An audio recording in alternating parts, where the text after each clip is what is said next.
The National Human Trafficking Hotline has reported that Orange County has surpassed Las Vegas in human trafficking.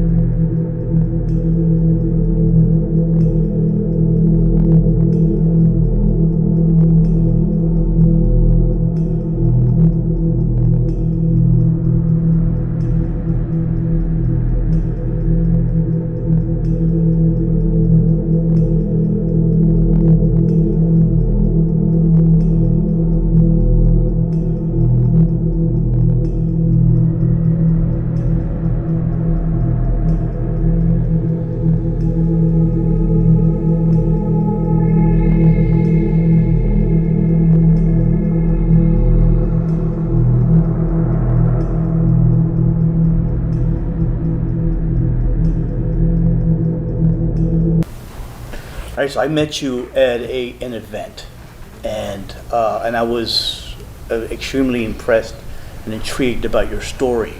But I want to learn more about how you've come across some of these people that you're helping. So take me back and a little bit about your background.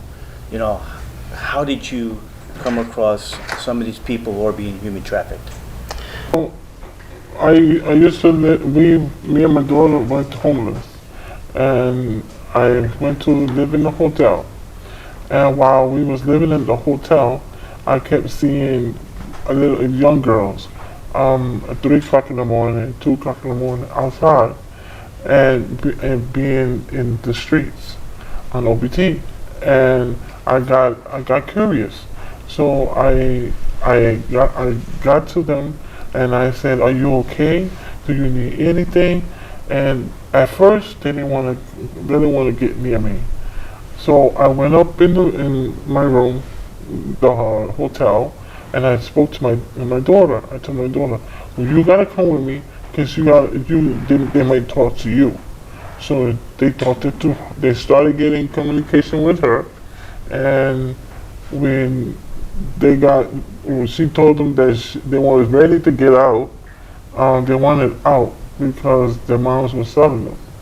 So my daughter told them to get out, to where to meet us, and that's how we got them out to safety. I just met you right on OBT. Okay, I mean, you work on OBT. Yeah. You work on OBT. Work. You work on OBT. Okay, and you provide social services to people. Okay, and you charge them. And I had asked you before how much you make a night. And you said about 1,000. You make about 1,000 a night. Yeah. Okay. So that was the first time that you had a chance to help. That's the first time. How old was the daughter? The girls were 9, 11, and 12. And all of them were involved in human All of trafficking? them were involved in human trafficking. So they were being human trafficked by their mother? By their mother. Their mother sold them to the pit. Their mother, so was a mother also prostitution? She was. She was. And she sold them to a different pimp? Sold them to a different pimp. So she could get some money. Now, when they sell, how much money are they taking? If their age in the streets, a virgin costs $50,000. They give to their moms. If they're non-virgin, they $50,000? $50,000. If they're virgins? They're virgins.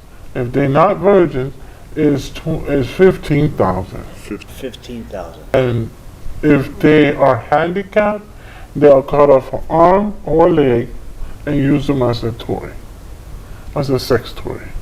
And if they're really downs, they cut off arms and legs and use them as a toy.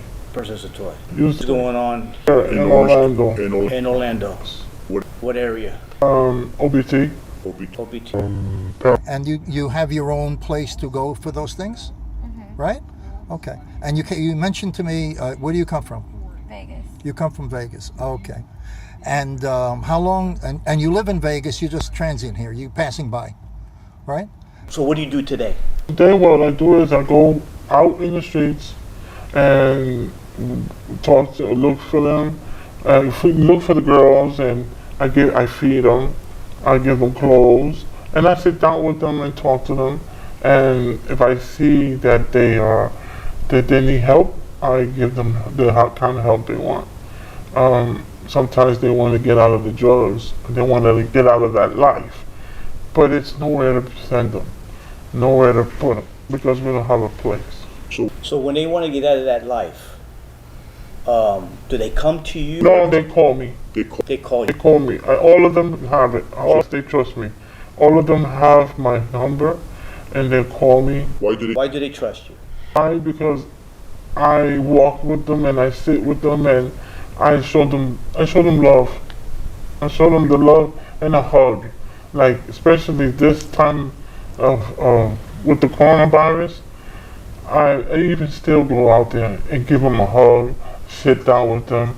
So how do you help them? What do you do? Give them I give them clothes, I give them shoes, I give them food, and I also if they want to get out of the drugs, I call the centers, the group homes that I know that we have. Some of them are full, some of them are not. And if they are hurt or their life is in danger, I'll call the Harbor House, and I'll let the Harbor House know that it's a person that needs help, and I'll let them know where I'm at, and they'll come. And do you call the police? After the center comes, After the center comes, you call the police. Why? because we can't trust the police officers. And why? Because a lot of them are cahoot with human trafficking and with the pimps. And nobody bothers you. You don't have any problems. Nobody comes up. How are the cops here? They're on your back at all, or no? Not really. Not really. So you're basically free to do whatever you got to do. Is that right? Okay. And do you get any bothered by the cops or anything, or no? Because I've seen the girls on the street. Yeah, so the police don't really mess with us. They just mess with like clients. Like They just bother the clients. Like they'll drive up behind them and make sure like scare them off. Oh, okay. Okay. And how are they in cahoot with them? Because you call them, the ones that are cahoot with them, you call them, and they'll ask you what's going on. You tell them, they'll do a little report, and then around the corner they let the person go. They let the person go. Let the person right back where they take them right to the pimp. Right to the pimp. That's when the pimp hurts them, and then a week, a day or two later, they call me. I want to get out. I want to get out. Please help me get out. But So you're saying that when the police is called, they pick up the girls, they take the girls, and they go 2 or 3 blocks around the corner to meet with the pimp to release the girl back to the pimp. Why would they do that? some of them are, like I said, some of them work with them. Some are corrupted. Some police they're not straight police officers. They just Are the pimps paying? yes, sometimes. Sometimes. Then how do you know that? Because you can tell, because if they leave the girls around the corner, they're not going to do it for free. So what happens to the girls when they go back to They get beat up. they get beat up? Beat up and really bad hurt. They can't go nowhere. And some of these girls, what are their ages? From what? The girls that are here are some 18 and up. 18 and up. How long do you intend to be doing this? How old are you? I'm 19. Wow. And how long are you going to be doing this? I don't know yet. You don't know yet? Okay. Oldest, it was 70, 80 year old. 70? Mm-hmm. 70? Are they from here? Are they Oh, local? they're different places. Different places. And where are they doing their activity, their work? Mostly from 2 o'clock in the morning all the way to 5 o'clock in the morning. What days of the week? It don't matter. They be out there. But mostly more trafficking is Friday, Saturday, and Sunday. And then where did they go? They go to the different hotels around here. By the hotel. Do you do your service in the car or the hotel? Both. It just depends on the amount of money. So, well, I have two different hotel rooms. I have a workroom and then I have a different one. Okay. Do you know any name of the hotels? Yes. You do? You do? Do you know a lot of them? A few. A few? So the people in the hotels that work there. The people that goes to get the girls. Okay, but there are people inside the hotel. The lady knows that's going on, but it's like her that's how she makes the money with the girls that go in there. Sometimes she wants to help the girls to get out because there's some of them are single moms that are trying to make it.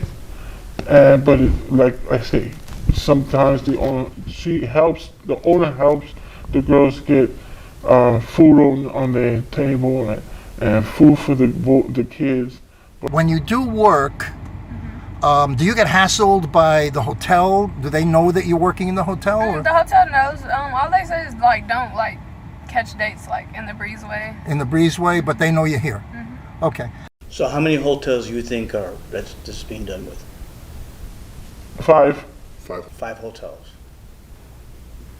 Do you think this is getting worse? Why? Why? Because it's an increase. A lot of the girls, it's more than 25. 25 what? Out there. More than 25 girls that wants to get out, but we don't have them where to put them. So that's another question. What do you think it's going to take to get them out? What do you say? You have to put them in the countryside. In the countryside, so you have to take them out of the area. And how long are you going to be doing this? I don't know yet. You don't know yet? Okay. And are you afraid to do it, or you feel comfortable? I'm comfortable now. I mean, when I first started, yeah. You weren't comfortable? And you mentioned something about the children. There were some young children involved too. She told 5, 6, and 7. And they're also being prostituted. And boys. And boys too. Who's pimping them out? The Their parents parents or their uncles or their loved ones. or their loved ones? And are their parents also involved in prostitution? Yes. So they were born into this. Are they from here? Some of comes from Guatemala, Peru, Mexico. So they're Hispanics. They're different countries. Are they smuggled here? Some of them. Some of them are smuggled here. They would tell their parents, "Oh, I'll give them a school scholarship if you give them to me, and they will have, and after that, you get money from them when they work." But it's opposite what they tell the parents. So How did you start? In other words, what led you to get into the business? My mom and my dad kicking me out. Okay, and then what happened? You didn't have any money, or I was young. I was 12. you were 12 years old when you got kicked out? And then how did you survive from at 12 years old? Doing this. From the age of 12? And that was in Texas? I was in Dallas, Texas. Okay. And then, well, how did you hook up into Orange County? I mean, how did you get up here? Was it friends or? I don't know. Like a lot of people in this lifestyle, they just talk and you ever hear places to go. What is one suggestion? What is one solution do you think that will help eradicate this, to disrupt the human trafficking? What needs to be done? Do we need more police? Or? We need more real officers that we could trust, and more people that we could trust out there. Because if we don't have that support from the law enforcement, how can we get them out? We could get hurt ourselves. And they've done it before to us. What did they do? They put a gun to my head and a knife. And they put a knife through my back. Yeah, the homeless was the ones that that told them, look, leave the ladies alone because we got their back. Leave them alone. So they took off and they left. So it took the people that you feed every day, you clothe, to step up to protect you from being hurt. The people that you are trying to rescue rescued you. That Saved your life. Yep. Not law enforcement. Well, I want to thank you for coming forward and sharing this, because a lot of people don't know this is going on, or a lot of people think they're ignoring it, and I think it's time that something has to be done. So thank you for feeling comfortable and talking with me. Okay, you're welcome. Anytime. That's what we're trying to do, trying to get the girls out. Make it Make different. a difference. Thank you. Hi, welcome back to Hispanic Speak Out TV. Today we're with Jen Edwards, who is the president and founder of Paving the Way. And we're also with Thomas Lattis, who's with president and founder of United Abolitionist, formerly known as Florida Abolitionist, which is known as FA. So we're back here talking about human trafficking, which is very important here in the community of Orange County. So what I want to start off with you, Jan, is tell me a little bit about Paving the Way. Sure. So we were founded 6 years ago after a trip to Ethiopia. It was there that I learned about human trafficking. I was on a mission trip and saw 2 older gentlemen and 2 younger girls, and it just didn't feel right. And I didn't know why. It was short, like 3 seconds, and I got back to my place where we were staying, and I was staying with 2 doctors and 2 sponsors, and they're like, "Oh yeah, that's human trafficking." I'm like, hang on a second. Like, what are you talking about? And I was like, "Yeah, it's human trafficking." And he's looking at me like, "Where have you been?" Like, well, Orlando, happiest place on earth, right? And he's like, "Jan," he goes, "we have 4.5 million orphans in Ethiopia." He goes, "We're the #1 source of human trafficking in the Middle East." And and so first I'd really heard of it. Totally taken aback. I was like, hang on a second. You're telling me people are still selling people? I just couldn't grasp it. He's like, "Jan, it's a $150 billion industry." And it was really there that it got laid on my heart. And I came home and I did research and found out that Florida has the 3rd highest number of calls to the National Trafficking Hotline. Miles, tell us about your organization. Sure. So my organization is, it's a nonprofit, is over 10 years old. But myself as a advocate abolitionist, I started in 2004. I was actually on a trip in Washington, D.C. And like Jan said, I was beside myself when I found out modern day slavery was occurring. Now you can imagine in 2004, the awareness level was very low here in the States. And so I came back to Florida. Florida was the state with the first federal case, the U.S. vs. Tecum, where foreign workers were being brought into South Florida to work in the fields of Immokalee. In 2009, started then formerly Florida Abolitionists, now United Abolitionists, and knew that just working with law enforcement and all these years, knew that there was a gap in housing, there's a gap in really that response, those critical first few minutes and hours when a victim is recovered in a sting, an operation, and or identified is critical. And so I created the program of how to reach out to a victim of human trafficking. And that was adopted by many agencies here in Central Florida. And we continue today, run the 24/7 hotline on human trafficking and work closely with the National Human Trafficking Hotline. So you deal mainly with survivors. Yes. So people who've been involved in human trafficking, and that's another topic because a lot of people don't realize that some people who are involved in, especially the sex trade, okay, where they are victims. Sometimes they're not there on their own free will. Sure. So tell us a little bit about what is it you experience when it's time for you to help these young ladies, whoever they are, in trying to get out of that? What is it that you actually do to help them? And so whether it's in sex trafficking or labor trafficking, those are all points of vulnerability that somebody thought they were signing up for something that was not. And that's the difference with, we call it commercial exploitation, and someone else profits from that. That's the layman's term, or definition, of human trafficking. So do you work with other groups to help find places for some of these victims? Absolutely. So we believe in the power of collaboration, that it takes a village, right, to raise a child. It takes an army to fight this evil and to stop human trafficking. And that army is folks like Jan on the prevention side, and then everything in between. Those who have safe houses, those who are doing outreach, those who are doing all the clinical or the therapeutic services. So you mentioned the hotline. What number is that hotline? Do you have a number for that? So the National Human Trafficking Hotline is 888-373-7888. Now, Jan, you mentioned prevention, and you work hand in hand with Tomas. Tell us some of the things that you've done in prevention and education as paving the way as a group. Sure. Well, we've educated over 13,000 youth and adults in the past 3 years. And we go into schools, after school programs, and we show our award-winning film, Trapped in the Trade, that shows the intentional recruitment of children by children, because that is how it happens. Schools, coffee shops, malls, really anywhere, and online. And it's really putting our children at risk right now because everybody's at home.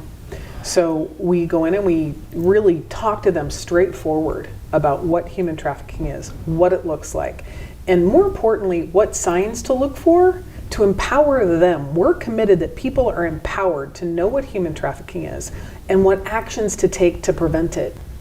So the goal is not only for themselves to be educated, but also to identify, to help others, because Absolutely. other victims who they have no one to turn to, they're afraid to talk to somebody else. Absolutely. But they'll talk to a friend of theirs and review certain things. Yes. Here in Orange County, is human trafficking a big problem? So what I would like to say is it is a problem. Really, every state in our union and territory has now cases, right, that on human trafficking that have been prosecuted. And what I would say here locally is Central Florida is receiving many calls on the United Abolitionist Hotline, on the National Human Trafficking Hotline that who we partner with. And so it is an issue here in Central Florida, Joe. And it may be the combination of our population, our tourism, our transients, and so unfortunately there's a lot of activity happening here. Well, and I can say with the numbers from DCF that Miami-Dade is the #1 county in the state of Florida. Orange County's #2. So when you talk about under 18, underage, how young are we talking about? Young.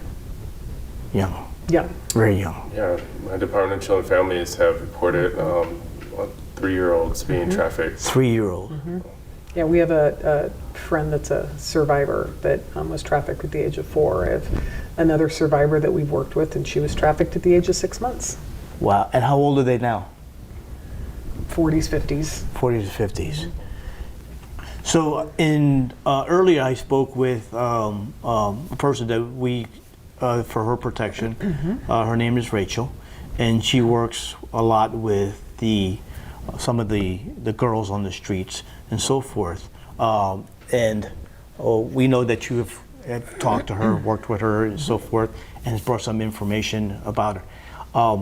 She tells me that some of these women are purchased and they're transported from other parts of the country to here, and sometimes they're transported from here to other parts of the country, because if the pimps find out that they're trying to escape or leave, they either transfer them or they do some harm to them. And this is, I guess this is the case also. It is. It's all, Joe, about control, power and control, right? And that's the aspect with those who are victimized. And I wanted to say as well what Janet mentioned about why the importance of prevention and what she's doing with Paving the Way Foundation is so critical, because that's all signs. There's signs of grooming, and that's what they're really teaching our young people today. Is what are those signs? How to identify it? Meeting somebody on the internet, or somebody asking you to do something inappropriate. That's huge, because on the back end, when I come in with intervention, the after effect was, gosh, I wish I knew that was grooming. I wish I knew I was being recruited. We have a few more seconds left, but can you talk to us and tell us what you know, what you've heard of, because you worked with Rachel. Rachel, I know Rachel has called to help you rescue some of these girls and find places for them, because they need shelter, they need to get out of that. Yes. What's the going rate, or what do they pay for these women? Wow, so there's a variety, Joe, and what that maybe somebody that's looking for a buyer, a customer. Some people call them Johns, are looking. And so, one of the cases was with the Florida Department of Law Enforcement. One of the special agents was undercover behind somebody. Actually, in this area of Orange Blossom Trail here in Orlando, there's a girl going for $10,000. They were asking for her, and so that was ended up being a big case. And that's selling from from one pimp to another. Yes. Because we're not talking about for a customer, a John coming and paying for a night. We're talking about what you said earlier, modern day Slavery, absolutely. Exactly. You're Yes. selling a slave. You're selling a slave. You are. So the buyer and John are causing the demand to the what the trafficker or pimp are willing to what they're willing to go after, and what kind of organized crime or dealings they're within their own communities. And so it's all based on demand. There wouldn't be trafficking if there wasn't demand. And you got to think about it from a gang point of view, right? As a gang member, I could sell you drugs once, and now I've got you hooked, and so it's a one-time sale. With a child or an adult, that's a commodity you can sell over and over and over again. And we've heard children, over a span of a year, making enough money for a pimp between $150,000 and $250,000. Wow. Because you're selling someone over and over and over and over again. Now imagine that kind of trauma to a human being over time. Over time. Okay. Well, again, we want to thank you to come here at the Hispanic Speak Out TV, and we want to thank you very much for joining us. Thank you and have a good evening.